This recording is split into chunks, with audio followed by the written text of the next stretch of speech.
I evaluate your videos. Yes, indeed. We are back with part 2 of that video. Part 1 was uploaded a couple of days ago. I'll leave the link in the description box. So the sixth person you can think of it as, because obviously we're doing 10 people for 100K, duh. Yeah, she is Sarah and she is dancing to Fiesta by Ice One.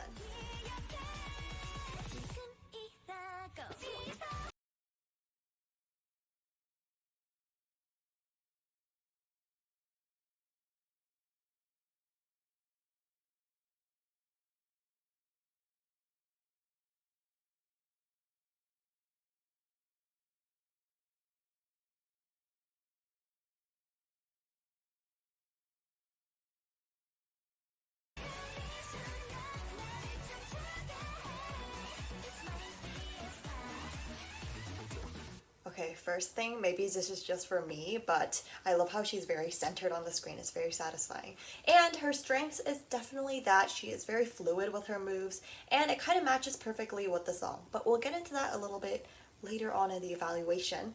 But the first thing is that you need a little bit more energy. I feel like the people with fluidity struggle with having energy, and then vice versa. But you need a lot more energy, a lot more power onto each move. And this is kind of throughout the video in itself, but especially the dance break when you kind of get on the floor, that part really, really needs power. And you kind of need to distinct that part from the other parts, and you need to say, this is a dance break. Right now it's kind of like, so this is a dance break, but you want to have it a lot more powerful and with more impact. Now, the things that she specifically asked for is firstly dance moves. I feel like overall we kind of explained that, but when you are kind of getting back up and doing the footwork, you also need to add a lot more clarity onto that and make sure that the footwork is very precise and more emphasized. And along with that, make sure the timing of your footwork is exact as well, because that's really important, and that's what a lot of people struggle with, because your feet are obviously more harder to control than your hands because just biologically they're further away from your brain. So yeah, I'm not going to go into that. And the other thing that she asked for is stage expressions or facial expressions. So I would definitely say to add more expressions and add more stage presence. A starting point would be looking at Ice One's actual stage presence when it comes to dancing to this exact choreography and almost copying them, just taking inspiration, if you will. And the next person is Hamelin, who is singing to Someday by Nina. Someday someone's gonna love me the way I wanted you to need me. Someday someone's gonna take your place. One day I'll forget about you. You'll see I won't even miss you someday. Now he has almost similar issues as someone who we looked at in part 1, but basically it was about transitions and making the transitions more smoother from one line to the next.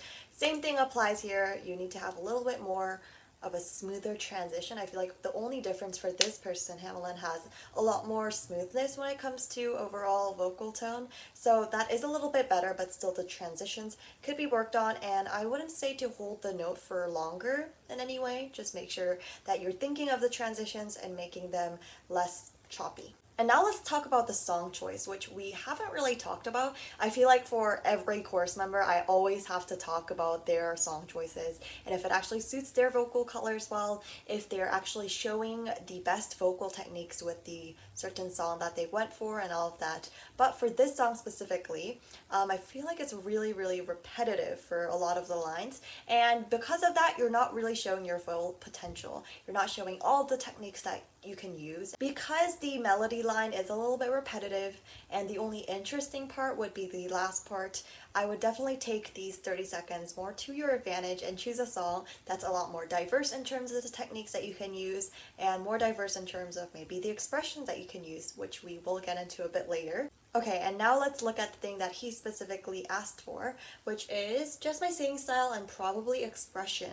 I lack the ability to look good while I'm singing, especially that my face is asymmetrical, so that's my mouth when singing. So I guess the concern is that you're kind of worried about how you present yourself when you're singing, but to me it feels like just almost separated from the camera. I feel like you're not singing to the audience, but you're kind of singing away from them because you're kind of looking off to the side instead of making eye contact. We already talked about this in part one, I think, but you really want to make eye contact with the camera so that you can use your facial expressions. Obviously, from the start, it's going to be a little bit more difficult. I mean, if you just saw my own videos from the start, I was not looking at the camera at all. But now I know how to use this to my advantage. I literally just only look at that black dot. Like if you're using your phone, then you want to look right up there. And it's a little strange because your eyes automatically go to yourself or maybe off the screen, but you definitely want to look right there. But the next thing would be to kind of diversify your facial expressions. Right now, you're only depending on one, and I feel like that's just kind of like a habit of yours, and that's easy to fix. I feel like if you're a little bit more thoughtful about it and you kind of intend to change that. So think of the different facial expressions that you can use, and rather than just relying on what you're comfortable with or whatever your, I don't know, go-to might be, make sure to change that up a little bit because you'll never know what looks good on you until you try it.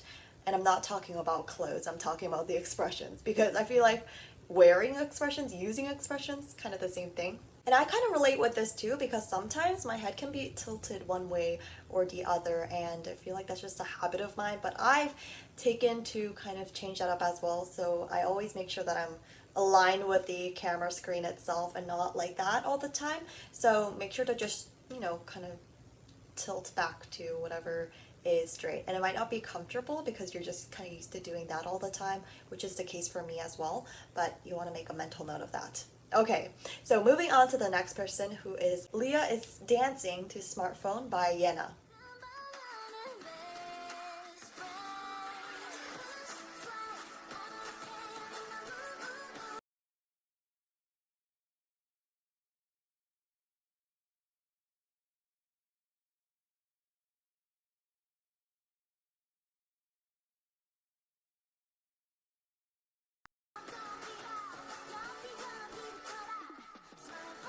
Okay, I immediately saw your video initially and I was very, very impressed by the stage presence that you had at the original, or at the beginning of the song, beginning of the song. And I feel like this is much more important than suddenly having a burst of emotions at the end of the song because the first scene that you see in any video is going to predetermine what you think of the rest of the video. And this is the same for judges as well. If you have an amazing vocal tone at the beginning of the song, this doesn't really relate to this because it's dancing, but if you have like an amazing emotion or expression that you showcase at the beginning, the judges are going to be like, huh, this person's kind of good, let me continue watching. I feel like if you just watch the video, it's very easy to tell that she actually enjoys the song, she enjoys dancing, and the expressions are very suited towards the song as well because it's more of like a upbeat, bright kind of song. And I feel like it's a really good example for people who are just starting to use facial expressions and starting to add more stage presence onto their performances, because it's an example that you don't have to be extravagant in any way or over the top or overusing your expressions to have good stage presence. Obviously, it's not like a perfect example. You do still need more work on lip syncing and adding more diverse expressions, but it's definitely a good start.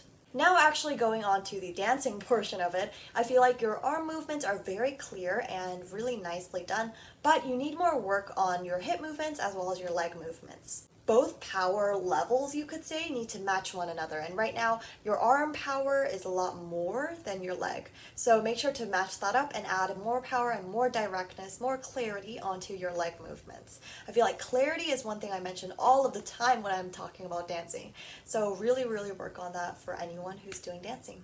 Now let's talk about the choreography itself. It's not definitely the most, I don't know, versatile choreography. It's not the best choreography when it comes to showing your own techniques and showing your own strengths. So maybe reconsider that. But I feel like if you're good with expressing your emotions through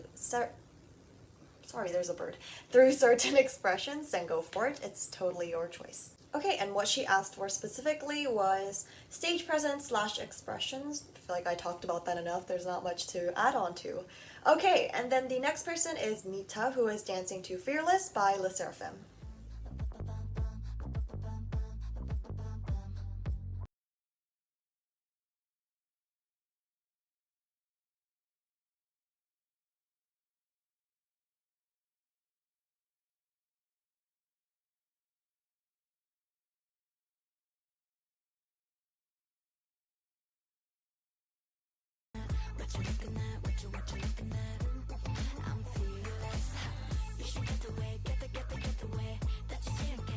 So we talked about overused song choices in part 1, but I want to resurface that again because this song choice is very, very overused, and generally you want to avoid those. And especially because it's more of like a group choreography where it's not really like every single member is shining all the time, it's generally whoever's in the center. That kind of showcases here too, and you never want to just be standing, which isn't something that you're doing, but you don't want to not be the center of attention all the time, essentially. That sounds really bad, but that's kind of what I'm trying to say. So the things that she asked for is power and expression, stage presence. So let's talk about facial expressions. They definitely can improve a lot more. Right now you've kind of got that basic starter point. And I feel like you're lip syncing, but that's about it.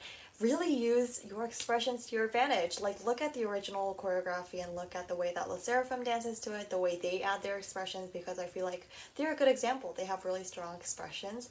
So make sure to apply that onto your dance as well, almost exaggerate a little bit, and then compare the two and see how it goes. Yeah, so I feel like just stage presence is something that you need to work on rather than actual dance movements. I feel like you've got that down, you know what you're doing already, and you're pretty good at it. So that's what you need to focus on. So the very last person, the 10th person that we're going to be looking at today is Dado, and she is singing to Thinking Out Loud by Ed Sheeran. So honey, now take me into your loving arms. Kiss me under the light of 1,000 stars. Place your head on my beating heart. I'm thinking out loud. Maybe we found love right where we are. Yet another overused song. Did everyone plan this? I'm just kidding. Obviously, overused songs are going to be used more than underrated songs. Now, I feel like something that you struggle with often is tempo, because you're really not resting at the parts where there is supposed to be a rest, and you're kind of rushing the tempo and excited to get to the next part, which I love your excitement for that, but you want to actually follow the original tempo and rest where you're supposed to. Now, one thing I want to mention is that your vocal color is really good, and I feel like you know that too. Like, it's really, really good. So don't change the notes of the original song. Like, it's written like that for a reason. I feel like you're trying to make it your own, which is great, but if you don't know what you're doing, that kind of ruins the entire point of making the song something, like customizing it to be your own. That only works out if you're actually like knowledgeable about music theory and all of that. Right now you're kind of changing up the notes and it sounds really off key and a little bit off, even though you're showcasing your vocal colors well, your techniques. I don't know. I feel like this is kind of a part of technique, so maybe not. So the judges might be like, oh, does she know what she's singing to? Does she know that it's wrong and off key? I feel like that might be a question that's raised, so possibly avoid that and just go with the original song. Yes, they're just looking for K-pop idols is something that you could argue, but they also look for some musical ability, and you want to show your musicality when it comes to singing, because that is something that singers do need. And now for the specific thing that she asked me to review is vocal quality and facial expressions. So vocal quality, we kind of already talked about that, but for stage expressions, I really don't see any expressions that are really applied to the song specifically, and you don't really have expressions that make you seem like you're connecting to the lyrics and the song itself. So definitely add those. I feel like I've talked about them a million times now. So that is it for this. Now I've got to practice flute, and I keep getting the same grade, and it's so annoying. Anyway, that's it for this video. Lastly, thank you so much for 100K. I hope to do this giveaway soon later when I've reached another milestone.